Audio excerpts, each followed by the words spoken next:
Good morning and welcome to the Sunday service of the Unitarian Universalist Fellowship of Laguna Beach. It's really nice to see you. My name is Noreen Kukkonen and I will serve as your worship associate this morning. Our service is entitled Cleaning Up Injustice in Laguna Hotels. We'll be hearing some promising news, which is always great, regarding workers' rights and hotel development in Laguna Beach from our guest, Adam Overton from C.L.U.E, Clergy and Laity United for Economic Justice. We're a fellowship of helping hands who join forces so that we can worship together on Sunday mornings. Our music director, Carol Cole, is unable to be with us this morning, and in her place, bringing her own beautiful music, is Sue Breedice. Welcome, Sue. Pam Floodman, Don West Jr., and Dara Skolarecki are skillfully handling the Zoom and tech tasks as usual. And Candy Strock and Paul Bogdan have worked their magic to make sure we have a comfortable worship space.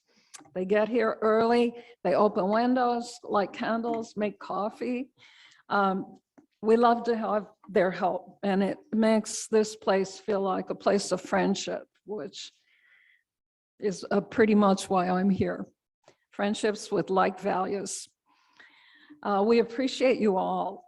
And we say this every week, we appreciate you, but we really mean it. We're important to each other. There aren't so many of us who can support this congregation right now, but we're all really important. And if you're so inclined, give me a call. We'll take your help. So think about it. But I think we're on to some positive changes. So hang in there. This congregation is open to all who are in accordance with our principles, mission, and vision. If you are on a journey to grow as a spiritual and moral being, please know that we welcome you to our community of like-minded people. We share important values and help each other lead a meaningful and purposeful life. The 7 principles that we aspire to in the Unitarian Universalist faith are listed online at the UUFLB website and on the poster in the front of our church. If these are your values too, you have a place with us. We welcome you. With dramatic speeches and street theater, Mother Jones of our song this morning organized workers, women, and minorities to fight injustice, drawing public attention to their hardships and giving them a voice. She had a way with words. The video mentioned she was from Cork, Ireland, and she spoke like that apparently. Since it's Sunday, her origin story for organized labor seemed to be somehow fitting. At any rate, I hope you find it amusing. This is what she said, and she would have given it in her most melodramatic Irish way, using her full vocal talents, which I can't do, but it's a good story. The labor movement, my friends, was a command from God Almighty. He commanded the prophets thousands of years ago to go down and redeem the Israelites that were in bondage. And he organized the men into a union and went to work. And they said, the masters have made us gather straw. They have been more cruel than they were before. What are we going to do? The prophet said, a voice from heaven has come to get you together. So they got together, and the prophet led them out of the land of bondage and robbery and plunder into the land of freedom. And when the army of the pirates followed them, the Dead Sea opened and swallowed them up. And for the first time, the workers were free. There does seem to be something divine in the transformation from misery and despair to hope and progress that the labor movement has accomplished in the US. We can thank labor activists, for their advocacy of unemployment insurance, pensions, relief for the destitute, better wages, and so much more. And the work goes on. Today, hotel employees are seeking our support in Laguna as they call for and deserve improved work conditions. There's a second hotel concerned here also. As a magnet for tourists, Laguna Beach faces the prospect of unfettered hotel development if residents don't pay attention. Our Unitarian Universalist principles affirm our belief in the inherent dignity and worth of every person, and our belief that justice and equity is essential in human relations. These beliefs are especially relevant to today's topic. Our guest speaker, Adam Overton, will tell us about two initiatives related to these important hotel issues.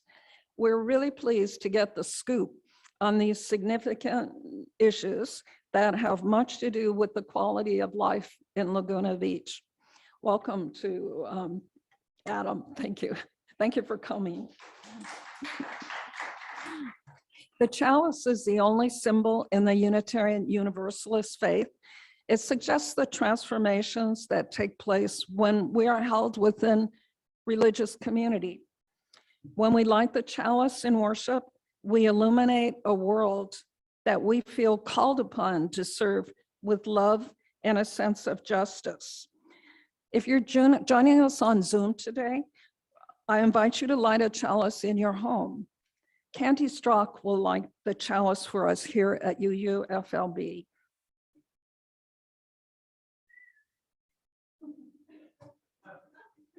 Oh. Our chalice lighting words today come from the UU Reverend Dr. Cynthia Landrum of Clarksville, Michigan. For the wonder and inspiration we seek from sun and stars and all the lights of heaven, we light this chalice. Thank you, Candy.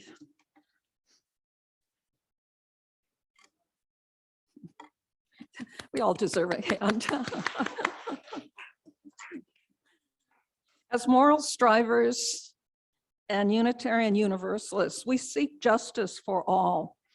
In our service this morning, this means fairness in the treatment of hotel workers, as well as the acknowledgement that the land belongs to all of us, not just the few who can shape it for their own benefit. Our centering thought today is a succinct statement from former Supreme Court Justice Potter Stewart. Fairness is what justice really is. Our opening song by Sue Bredis is not in our hymnal, but I think we're all familiar with it.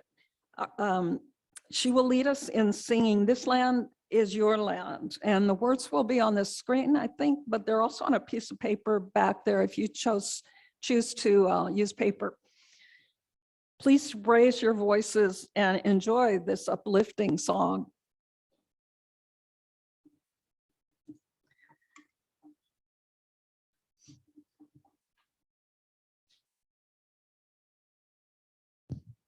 Testing. Okay, I'll play. I'll just cue you in like when we're ready to sing. I'm just going to do a little.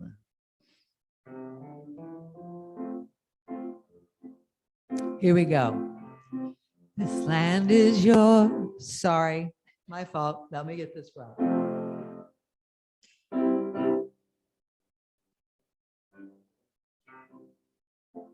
Sorry.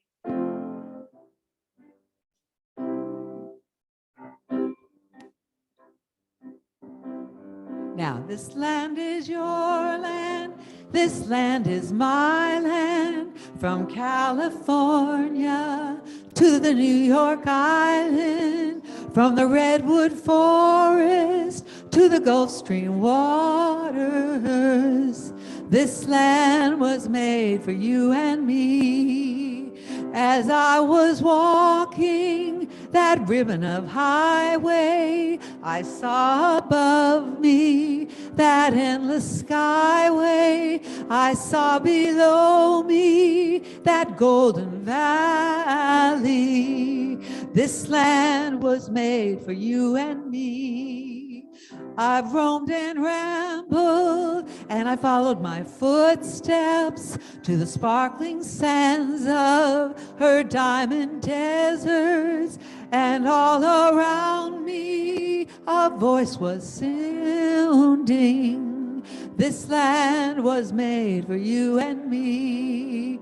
When the sun came shining and I was strolling, and the wheat fields waving, and the dust clouds rolling, as the fog was lifting, a voice was chanting.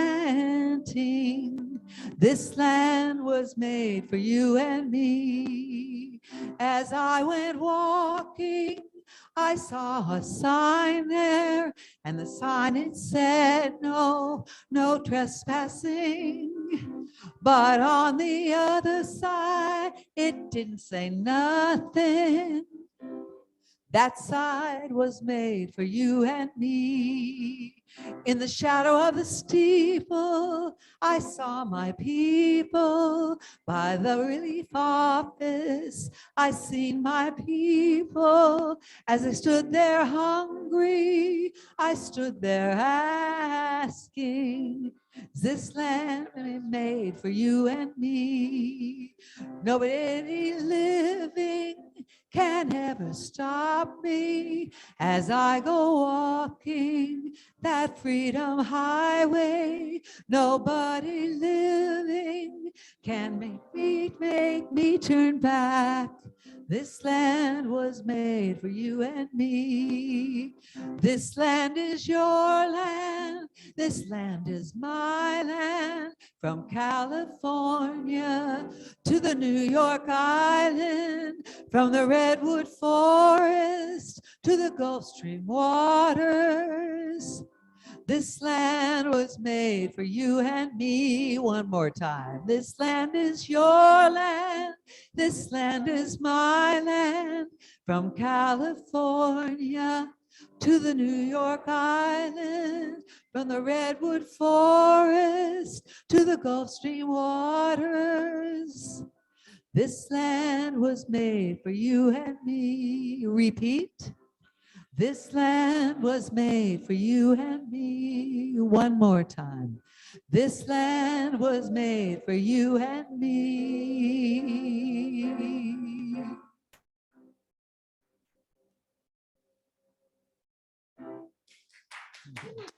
Thank you. Great song. That was wonderful. You roused us. Thank you, sir. This is the time when we join our voices and remind ourselves why we come together as a community. I invite you to read the words of the unison affirmation on the screen. If you're at home, unmute your microphone. Please join me in reading.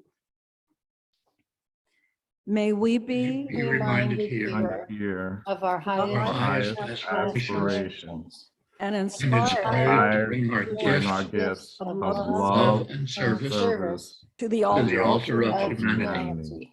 May we know May we once know again once again Again, that that we are not isolated beings, but but connected connected in mystery and and miracle miracle to the universe, to this community, to each and other. to each other.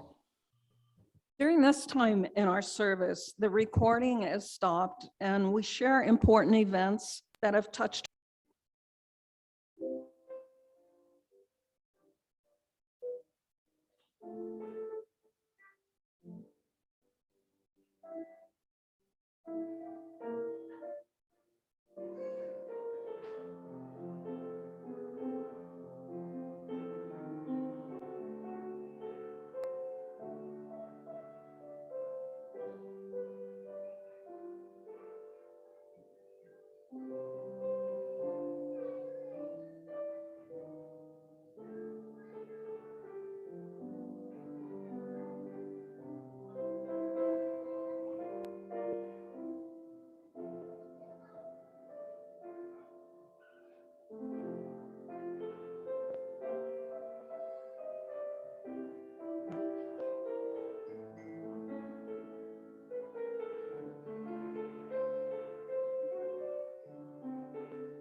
With our pennies for heaven, Candy. Thank you, Candy.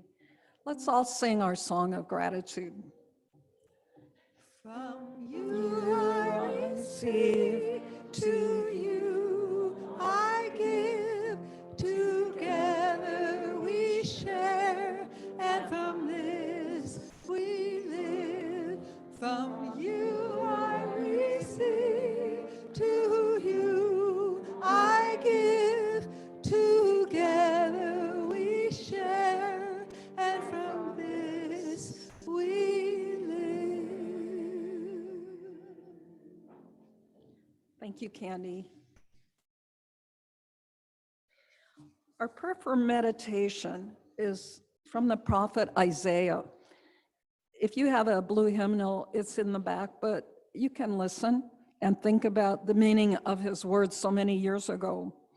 It's number 588, and it's entitled, "To Loose the Fetters of Injustice."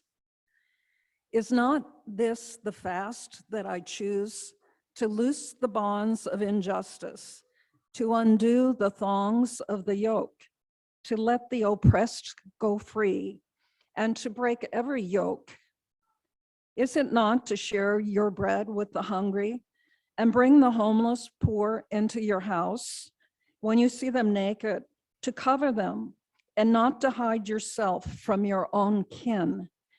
Then shall your light break forth like the dawn, and your healing shall spring up quickly. If you remove the yoke from among you, the pointing of the finger, the speaking of evil, if you offer your food to the hungry and satisfy the needs of the afflicted, you shall be like a watered garden, like a spring whose waters never fail.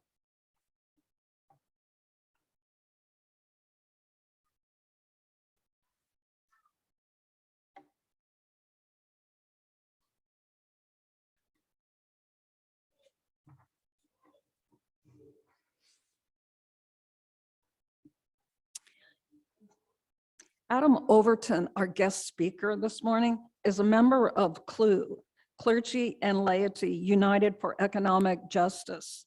C.L.U.E is a powerful movement of people of faith in Southern California, working to create an economy that works for everyone, not just those at the top.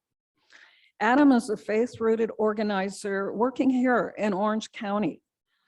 After humiliating working conditions and no health insurance as an adjunct professor, he joined the labor movement. With Service Employees International Union, he helped organize adjunct faculty at art schools throughout Los Angeles. And with National Union of Healthcare Workers, he worked with Fountain Valley Hospital workers to demand fair treatment by management. He has been involved with Bend the Arc's Immigrant Solidarity Committee and other immigrant rights coalitions, has been a shop steward, bargaining team member, C.L.U.E Young Religious Leadership Fellow, a massage therapist, artist, musician, and art community organizer. His faith calls him to stand with those fighting injustice and those demanding dignity for all. Adam is here alone this morning, and we welcome him very much to the podium. Welcome, Adam. Good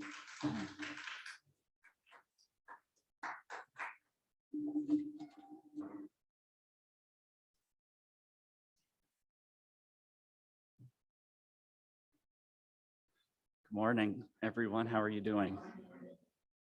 So nice to be here for my first time in real space. I've been here a couple times in virtual space, and it's really a pleasure to be here. It's an immense pleasure to finally see a handful of folks that I've only met virtually before, Pam and Rachel. So what a great privilege to finally see y'all and really meet y'all. And it's been great just even before this getting to know some folks, chatting before the service. And as y'all probably know, C.L.U.E is a very, the UU community is a huge base within C.L.U.E's work. And so I'm a neighbor of James Ford and his wife, Jan, and I'm really close friends with Reverend Reyna, who I know has been visiting here sometimes. So in any case, can I get just a quick show of hands, like who has no idea what C.L.U.E is or just doesn't know much about what C.L.U.E does? Okay, perfect. So we'll get started. Are the slides up? Oh. So if we'll go to the second slide, this is to see our mission. Thank you. So C.L.U.E's mission is to educate, organize, and mobilize the faith community to accompany workers and their families in the struggle for good jobs, dignity, and justice. We were founded in 1996 by a number of clergy and laity, which included Reverend James Lawson from the Methodist tradition, but who was instrumental in teaching nonviolence during the civil rights movement. Next slide, please. So I'm just going to give a brief introduction to the kind of work that we do, but the main issue that I want to talk about today is two really incredible initiatives that have just qualified to be on the ballot in Laguna Beach in November. But for those who aren't quite, who are learning about C.L.U.E for the first time, we kind of have three main pillars of work that we do. As you can see here, our primary thrust from the beginning has been working with workers, low-wage workers, every kind of worker, from hospital workers to hotel workers to grocery store workers to sheet metal workers, et cetera, to janitors. We work with as many of them as possible to support them in their attempts to form unions and get dignified work conditions and contracts. And so this picture is actually of one of our most recent victories of the Laguna Cliffs Marriott hotel workers down the street in Dana Point, who they began, we can talk about their whole story another time, but they began their process to form the union right before COVID hit and then continued throughout COVID. It took a year for them to successfully form their union and a second year to get a life-changing contract. Meanwhile, they had their healthcare terminated during part of it. And as you can see here, this is workers and faith community coming together. We sometimes went there on a weekly basis, socially distanced, to support them, especially when they terminated their healthcare. So next slide. This is just a photo of a press conference outside of Fountain Valley Hospital, where I used to be a union organizer, but this is Rabbi Einstein, who used to be a president of the, anyways, he's a cool guy. Well, we can talk about him another time. Next slide. So we also do a lot of work in immigrant rights. We've done a lot of work trying to intervene with the abductions of our neighbors that ICE was participating in. We've done huge, I got arrested with, one of my early experiences with C.L.U.E was getting arrested with 30 or 35 other faith leaders outside blocking the entranceway for an ICE van. Next slide. Okay, and there's a lot of other work we do. So here's what we really want to talk about today. So there are two incredible initiatives that have just passed that hotel workers are working on here in Laguna Beach. They are also right now part of the reason I would normally have hotel workers here to talk to you about this sort of thing. But guess what? Right now, they are out en masse in Los Angeles trying to fight for a similar one in Los Angeles. And they're out there by the thousands, walking and knocking on doors as we speak. But so the two that they're working on and that we're going to be, the faith community is going to be supporting, is a hotel worker protection ordinance and a hotel development initiative. Next slide. Okay, next slide. So first we'll just talk about the hotel worker protection ordinance. So I hope it's big enough for people to read, and I apologize if not. I'm going to provide all the slides afterwards, and it has all of the links and everything you need. So don't worry if you can't see it right now. So here is the worker protection ordinance in a nutshell, that they have they've already gone out and collected the signatures they need for it to qualify, and then it was just kind of verified, or you know, they verified, I think, about last week. So in a nutshell, here's what's going on. So housekeepers are the backbone of Laguna Beach's economy and have fueled the city's growth for decades. As the cost of living and gas prices continue to rise, the least we can do is pay these workers $18 and ensure they are appropriately compensated for excessive workloads. Next slide. Now, so I'm gonna, because of limited time, I'm just gonna go over some things, but there's more information in the slides afterwards. But so here are the main things that they're going to be working on that this ordinance does. So, well, before I actually get into the ordinance, just part of the reason that this is happening in so many cities is because if any of you have ever tried to form a union, it's really hard and it's not always successful, and density is very low on the coast in South Orange County, right around here. How many union hotels do you think there are? There's one at Dana Point. The Laguna Cliffs was the first one. There's a few more up starting in Newport Beach, but you cannot believe the kinds of conditions that are happening there. And it's not just financial, it's not just health insurance, it's extremely undignified, unsafe working conditions. Now, so what these ordinances are meant to do is to raise the standards for all hotel workers within a city area, at least to some basic minimums. Like, it's not going to be, you know, if you're really negotiating and you have a union and you're willing to go on strike, if you have to, you know, you're able to win. You can win really huge changes like free healthcare and things like that. But this ordinance is just going to be, is just kind of a minimum to at least to start. And it affects, I think it'll affect hotels with over a certain number of staff, you know, under it, you know, they can still mistreat their workers.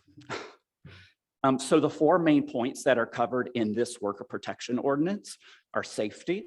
So one part of that is that sexual assault and assault are hugely rampant within the hotels. One of the hotel workers in Long Beach, where I live, became one of the people of the year during when we were having our you know, Me Too moment, because she came out about the sexual assault, harassment, everything that was happening, and completely permitted by management there.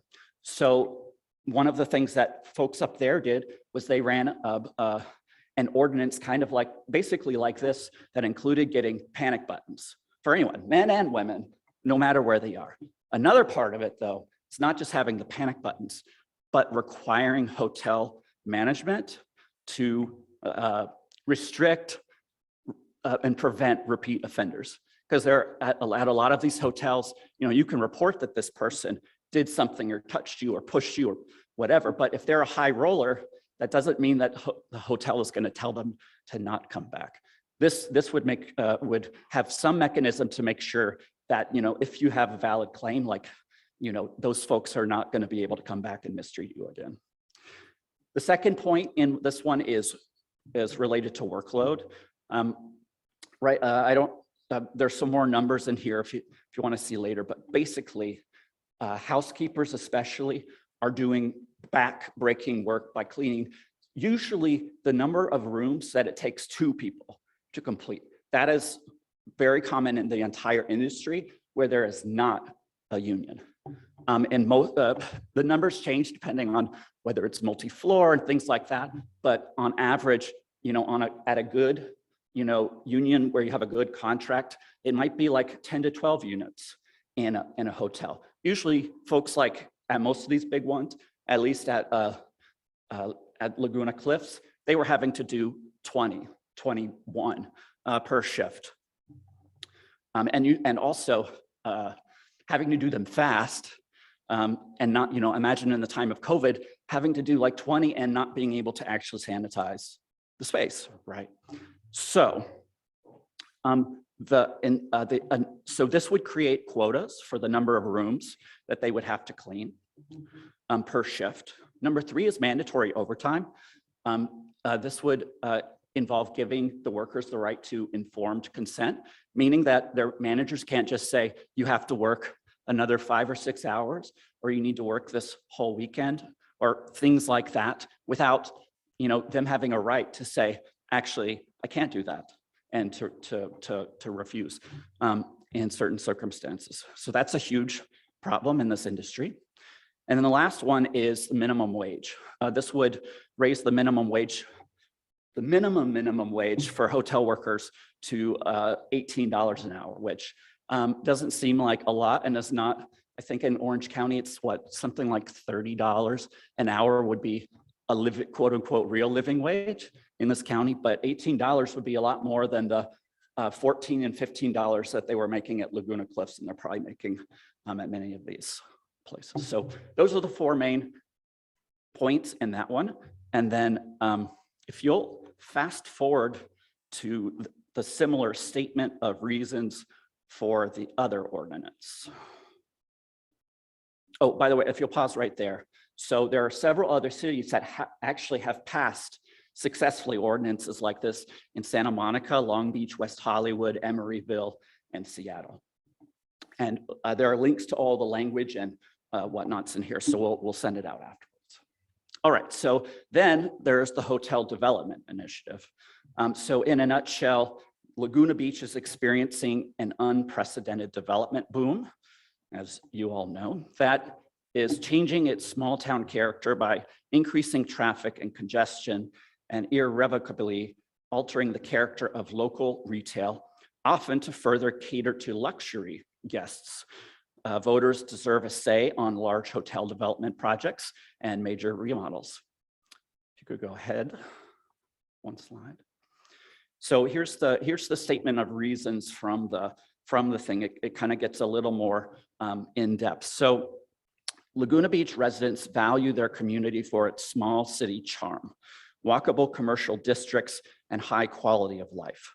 In recent years, Laguna Beach has seen a remarkable surge in interest in hotel developments incorporating zone changes, density increases, parking reductions, and special events allowing outdoor events and parties. The proliferation of hotels in Laguna Beach threatens to undermine its charm by increasing traffic and congestion, irrevocably altering the character of local retail, often to further cater to luxury guests. Also, major illegal, unpermitted hotel development has been permitted to remain with minimal effort to obtain compliance. Next slide.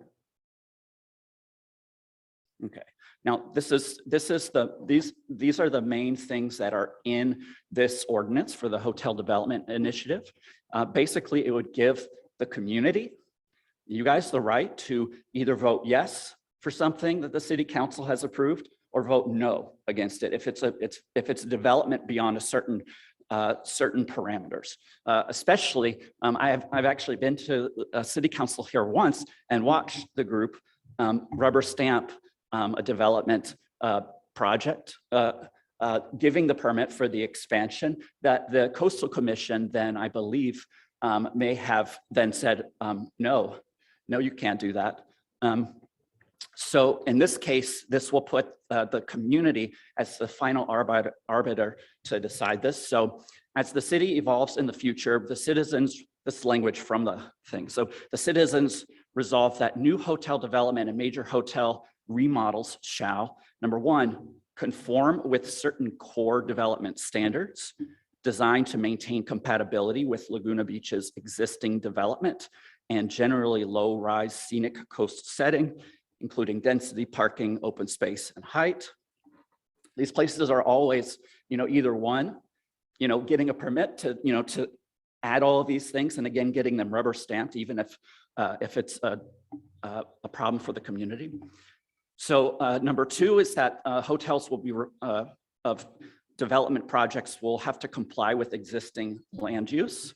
and building rules before obtaining building permits for additions or alterations to existing hotels. And oops, I can't read the last part of this. And then finally, the ordinance will mitigate the impacts of parking, congestion, and other nuisances in Laguna Beach. I think, okay, yeah. So there's not enough time to talk about all of this. I'm going to be around for question and answer afterwards. And so if you have questions, we can, talk a little bit more. I'm not going to have all of the answers, but but what I'm going to do also is send this slideshow out to everybody, and you'll see there are links all the way through it that link to the language of the ordinances and link to articles about what's happened in other cities, et cetera. And so, but the main thing that I'm here to let you know is that, for these sorts of things, to raise the levels for all of the workers here, to make sure that they're not left out of this incredible economic, this is an economic powerhouse for this area. It is an area where people want to go from all over the country. A part of a side project of this is making sure that hotels just don't turn into luxury places that only people above a certain level can afford. And too much of the development is focused on making sure that certain people aren't able to come here and that certain people are going to be working. So on the slide that I sent is my email address, a sign up form to get involved with C.L.U.E, and more information. And actually, if you'll forward it one more slide. Okay, just two quick announcements in case you know anybody. We're doing our amazing Young Religious Leadership Fellows program. We do it just about every summer, where we bring in a number of folks for it's a paid internship, part-time, 24 hours a week. And they get so folks get to come and pair up with Faith Rooted Organizer and run around and learn the basics of the kind of organizing that we do. So that's happening, and the deadline is next weekend. So please, please, please forward this opportunity if you know anybody. Last slide. All right, and just one other announcement. Next month on May 19th, we're going to be having our annual Architects of Justice Gala, where we'll be honoring a bunch of amazing folks. We'll be honoring sheet metal workers, Sisters of St. Joseph, and some other folks. It's going to be amazing. Reverend James Lawson, who many of you probably know from the justice community, will be the keynote speaker. And we'd love if you could be there. It'll be in person and online. And we'd love if you could, get involved. That's a fundraiser. Don't tell my executive director I said this, but, donations are great, but we need people to do the work. And that could mean writing a letter. It could mean phone call. It could mean showing up, and gently but angrily wagging your finger at a hotel manager. But we need your help. And so please, please, please sign up to get our action alerts. And I'll be able to answer some questions afterwards if you want. Anyways, thank you so much for this. I'm really, really glad to be here.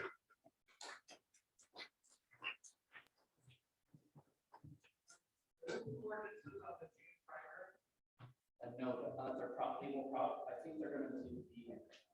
Okay. We have time to work.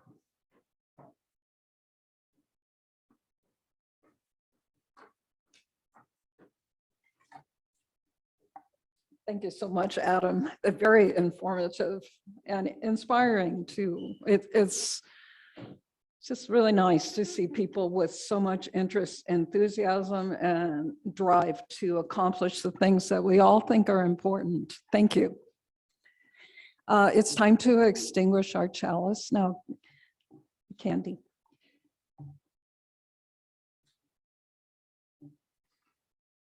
Oops. Not yet, excuse me. Closing song. Yeah. Oops, it's time for a closing song. We're going to sing If I Had a Hammer. And you can choose the Trini Lopez version or whoever the other person was, but let's all sing.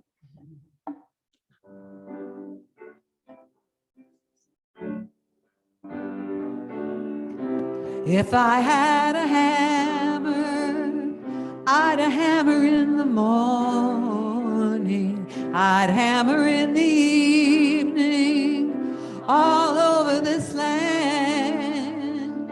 I'd hammer out danger, I'd hammer out a warning, I'd hammer out love between my brothers and my sisters all over this land.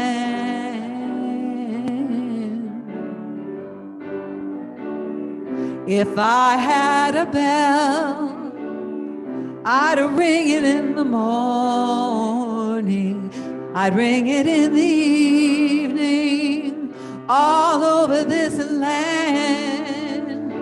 I'd ring out danger, I'd ring out warning, I'd ring out love between my brothers and my sisters all over this land. Ooh, if I had a song, I'd sing it in the morning, I'd sing it in the evening, all over this land. I'd sing out danger, I'd sing out warning, I'd sing out love between my brothers and my sisters all over this land. Ooh, well, I got a hammer and I got a bell and I got a song to sing all over this land. It's the hammer of justice, it's the bell of freedom, it's a song about love between my brothers and my sisters all over this land. It's the hammer of justice, it's the bell of freedom, it's the song about love between my brothers and my sisters all over this land.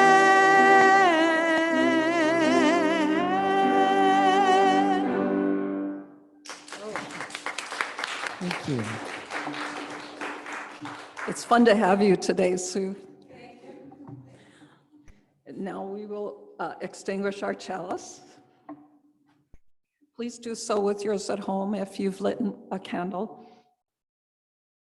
We extinguish this flame, but not the light of truth, the warmth of community, or the fire of commitment. These we carry in our hearts until we are together again. Now, please join in our closing song, but remember that Adam is available for questions and answers at the end, so bring your questions forward. Please stand so that we can sing, "Let There Be Peace, Peace on Earth."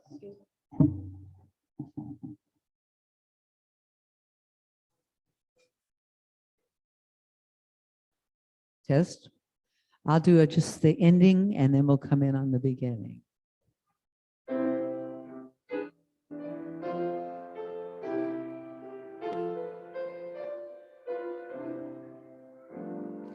Let there be peace on earth and let it begin with me.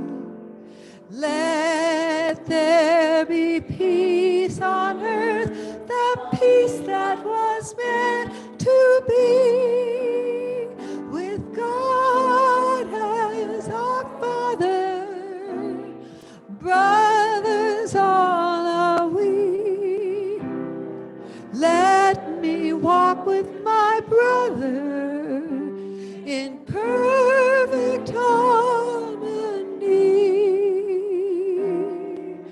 Let peace begin with me. Let this be the moment now. With every step Let this be my solemn vow to take each moment and live each moment